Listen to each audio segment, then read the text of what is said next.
অপু ভাই, তোমার এখন খাওন নাই দিকে আমারে নিয়ে ভিডিও বানাইছো। আগের দিন বাগে খাইছে। আর তুমি ভালো করে জানো এলেকশনের নামটা লইলি ফর ইউ। তুমি দেখলাম একটা ভিডিওতে বলতাছো আমি টিকটকে এসে মাফ চাইতে আরো অনেক রকম জ্ঞান দিতেছ। আরে ভাই, তোমার থেকে কি আমার জ্ঞান কোনো দিক দিয়ে কম আছে? তুমি 5 বছরে যা করছো তা আমি এলেকশন বুঝ আমি জানলা 1 বছরে কইরা দিয়েছি।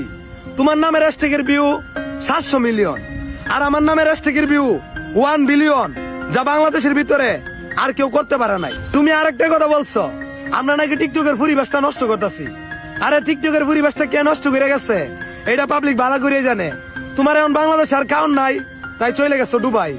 আমরা মানুষকে আমাদের কর্ম দেখায় ভিডিও করি, আর তুমি কি করো? অন্যের গাড়ি বাড়ি দেখায় ভিডিও করো। আরেকটা কথা, তোমার নিয়ে সেই সমালোচনা করবো যে তোমার থেকে ছোট। তুমি আমার নিয়ে সমালোচনা করিয়া নিজের ছোট করতেছ। তাই বলতাছি নিজের ইজ্জত সম্মান ধরে রাখো আর টিকটকে ভালো ভালো ভিডিও করো।